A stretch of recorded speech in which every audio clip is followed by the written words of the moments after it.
কাপড় আর নর্মাল তুলি দিয়ে সুন্দর দুইটা তুলি বানাবো আজকে। প্রথমে একটা কাপড়ের টুকরা কেটে নিয়েছি আর একটা তুলি নিয়েছি। ওই তুলিটাকে কাপড়ের একটা কোণায় রেখে অপর সাইডের কোণাটা এই কাপড়ের কোণার সাথে মিশিয়ে এখন তুলিটাকে টেনে টেনে দুই সাইডের কাপড়টাকে সুন্দর করে একটা সিলি দিয়ে নিব। আর এটা যখন একসাথে সিলানো হয়ে যাবে তখন এটাকে উল্টে নেব। এখন এটাকে উল্টিয়ে দেব।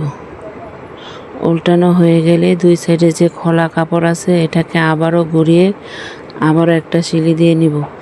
আর রাবারটা যাতে সিলির মধ্যে না পড়ে ওইটুকু জায়গা ফাঁকা রেখে সিলিটা শেষ করব।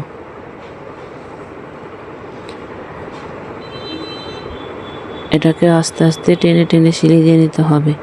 এখন সিলানো শেষ হয়ে গেলে যেতটুকু জায়গা ফাঁক ছিল ওটার উপর একটা চাপ সিলি দিয়ে দেব। এখন কাপড়টাকে ঘুরিয়ে ঘুরিয়ে সুন্দর একটা ফুল হয়ে গেল। কেমন হয়েছে বন্ধুরা?